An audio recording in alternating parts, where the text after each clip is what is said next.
Hello students, welcome to infallible study. English class 10th में आज हम बात करेंगे अ टाइगर इन द जू की। ये पोएट के राइटर हैं लेस्ली नॉरिस।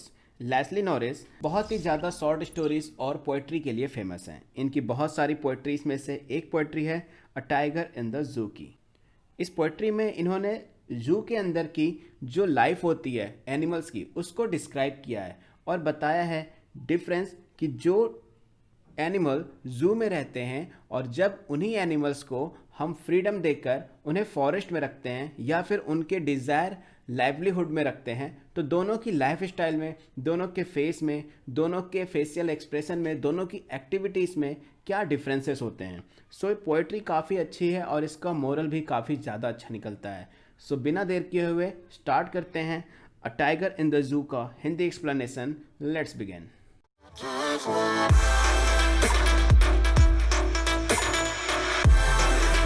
सबसे पहले मुझे ये बताओ कि जब भी तुम जू गए होगे, तुमने एक चीज़ नोटिस की होगी कि जितने भी एनिमल्स जू के अंदर होते हैं वो थोड़े से बोरिंग होते हैं। मतलब उनके अंदर वो इतने ज़्यादा एक्टिव नहीं होते। बट सेम उन्हीं एनिमल्स को जब जू के अंदर रखा जाता है सो वो उतने एक्टिव नहीं होते, लेजीनेस आ जाता है उनके अंदर और काफ़ी ज़्यादा शांत बैठे रहते हैं।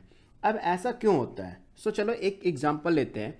अगर मैं तुम्हें उठाकर लाइफ टाइम के लिए एक केज में बंद कर दूँ, तुम्हें खाना पीना सब कुछ वही दूं, बट एक केज में बंद कर दूं, सो क्या होगा? तुम बोर हो जाओगे, फ्रस्ट्रेट हो जाओगे और ज़्यादा परेशान हो जाओगे और अपनी लाइफ को छोड़ दोगे और जैसा चल रहा है बस वैसा ही चलने दोगे।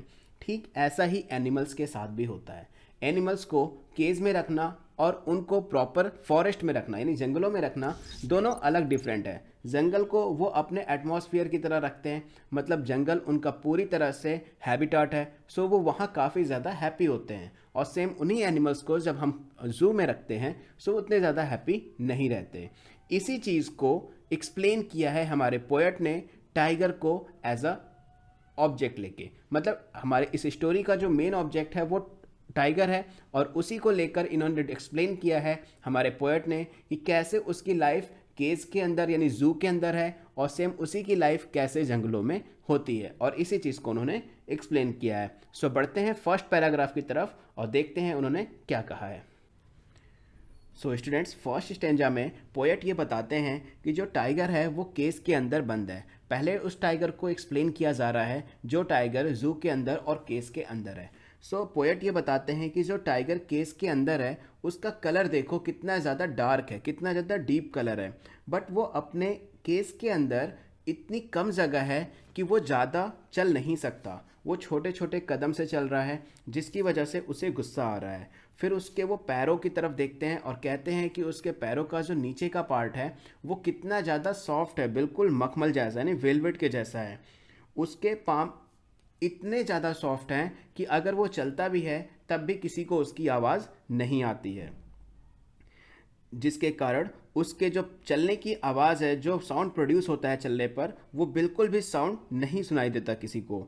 अब पिंजरे के अंदर यानी केस के अंदर इतनी कम जगह है कि वो गुस्से से भर रहा है, बट वो अपने गुस्से को शांत करने के लिए केज में जितनी भी जगह है उसी में इधर से उधर टहल रहा है। यानी राइटर ये बताना चाहते हैं, पोएट ये कहना चाहते हैं कि जो टाइगर है वो पूरी तरह से गुस्से से भरा हुआ है, बट वो अपने गुस्से को शांत कर रहा है इधर उधर वॉक करके, वो भी उतनी ही जगह में जितनी जगह उसके केस में बची हुई है। सो जहाँ फर्स्ट स्टेंजा में जो पोएट थे वो ये एक्सप्लेन कर रहे थे कि एक जो टाइगर था वो जू के अंदर कैसा फील करता है, वही सेकंड स्टेंजा में जो पोएट हैं वो बताते हैं कि यही टाइगर अगर जंगलों में होता यानी अपने हैबिटाट में होता, सो ये किसी रिवर के किनारे या फिर किसी पॉन्ड के किनारे जहाँ पर भी वाटर के सोर्सेस होते हैं उसके किनारे घासों में छिप जाता और वहाँ पर वेट करता कि कोई हिरन आए और ये उस पर अटैक कर ले और उसको फूड मिल जाता। क्योंकि वो बताना चाहते हैं कि ये सारा काम जो है वो एक टाइगर अपने हैबिटाट में ही कर सकता है, यानी जंगलों में ही कर सकता है। वो ये सारा काम जू में नहीं कर सकता और वो यही कंपेयर कर रहे हैं। फर्स्ट स्टेंजा में उन्होंने बताया कि जू के अंदर क्या कंडीशन थी और सेकंड स्टेंजा में उन्होंने बताया कि अगर ये अपने हैबिटाट यानी जंगलों में रहता तो क्या कर सकता था। और वो लास्ट में ये भी बताते हैं सेकंड पैराग्राफ में कि अगर ये सारा काम वो अपने जू में केस के अंदर नहीं कर सकता क्योंकि यहाँ पर उसको वो एटमॉस्फेयर, उसका वो हैबिटाट नहीं है। थर्ड पैराग्राफ में पोएट ये बताते हैं कि अगर ये टाइगर फ्री होता और जंगलों में होता तो मे बी ये जंगलों के पास के जो गांव होते हैं उनके पास जाता और वहाँ पर लोगों को डराता। लोग इससे डरते क्योंकि इतनी तेज़ आवाज़ निकालता है कि लोग इससे डरने लगते हैं। बट ऐसा नहीं हो सकता क्योंकि ये इस समय केज में बंद है। सो बेसिकली अब जो हमारे पोएट हैं वो एक टाइगर को जो केस के अंदर बंद है जू में, और इसी टाइगर को एज्यूम कर रहे हैं कि ये अगर अपने हैबिटेट यानी जंगलों में होता तो कैसा रिएक्ट करता। सो ये 3 बातें इन्होंने यहाँ पे बता दी। नेक्स्ट पैराग्राफ में पोएट फिर से उसी टाइगर के पास आते हैं, यानी उसी टाइगर को एक्सप्लेन करते हैं जो जू के अंदर और केस के अंदर बंद है। पोएट ये बताते हैं कि ये टाइगर कभी भी किसी के ऊपर अटैक नहीं करेगा और ना ही किसी को डराएगा, क्योंकि इसके जस्ट पहले वाले पैराग्राफ में स्टेंजा में पोएट ने ये बताया था कि अगर ये टाइगर जंगलों में रहता सो ये जंगलों के पास के जो विलेजेस होते हैं वहाँ पे जाकर लोगों को डरा सकता था।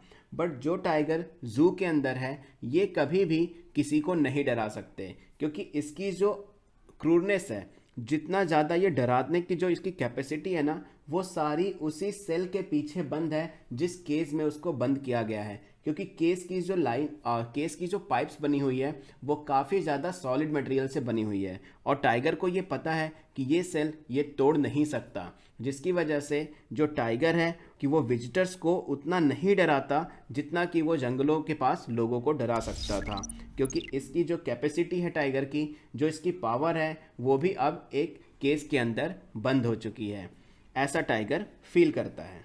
अपने लास्ट स्टेंजा में उसी टाइगर के बारे में बताते हैं जो जू के अंदर केज में बंद है। वो बताते हैं कि जब जू के अंदर रात में जो वो गश्त लगाने के लिए जो पेट्रोलिंग होती है उसकी जो लाइट होती है उसको ना देखकर जो टाइगर होता है वो स्टार्स को, यानी स्काई में जो स्टार्स लगे हुए हैं उनको देखता है। पोएट ऐसा बताते हैं कि वो उन लाइटों को ना देखकर जो पेट्रोलिंग के लिए आए हैं वो स्टार्स को क्यों देखता है, क्योंकि उसे पता है वो एक केस के अंदर बंद है और वो चाहकर भी जो केस के बाहर लोग हैं उनको डरा नहीं सकता और ना ही कुछ कर सकता है। सो वो अपने माइंड को डिस्ट्रैक्ट करने के लिए वो क्या कर रहा है, वो स्काई के यानी आसमान के सितारों को देख रहा है। सो स्टूडेंट्स, तुम लोगों ने देखा कि कैसे पोएट लेस्ली नॉरिस ने एक्सप्लेन किया कि एक टाइगर की लाइफ को जो जू में रहता है और उसी टाइगर को एज्यूम किया उन्होंने जंगलों में, और कैसे दोनों की अलग अलग लाइफ स्टाइल को एक्सप्लेन किया और बताया कि दोनों कैसे रहते हैं। सो स्टूडेंट्स, अगर मैं बात करूं कि इस पोइट्री के बाद तुम्हें क्या समझ में आता है, सो बेसिकली पोएट हमें ये बताना चाहते हैं कि किसी को अपने हैबिटाट में रखना, यानी उसके खुद का जो हैबिटाट है वहाँ पर रखना और उसको कहीं और रखना, कितना ज़्यादा डिफरेंस होता है दोनों की लाइफ स्टाइल में। सो पोएट चाहते हैं कि अगर कोशिश की जाए तो हमें उसी एटमॉस्फेयर में, उसी हैबिटाट में रहना चाहिए जिस हैबिटाट में उसे रहने की ज़रूरत है। हमें यानी इंसानों के साथ साथ, ह्यूमंस के साथ साथ एनिमल्स को भी वहीं रहना चाहिए। ऐसा नहीं है कि वो एनिमल्स है तो हम उसको कहीं भी केज में बंद कर सकते हैं। सो बेसिकली वो यही कहना चाहते हैं कि जू में जो एनिमल्स हैं उनको उनके प्रॉपर हैबिटाट में ही रखा जाए। So students, this was the Hindi explanation of a tiger in the zoo written by Leslie Norris. और ये स्टोरी कैसी लगी, एक्सप्लेनेशन कैसा लगा, कमेंट करके ज़रूर बताना। Don't forget to like, subscribe and share with your friends. Keep watching Infallible Study because we are committed to excellence in education. Take care, bye bye.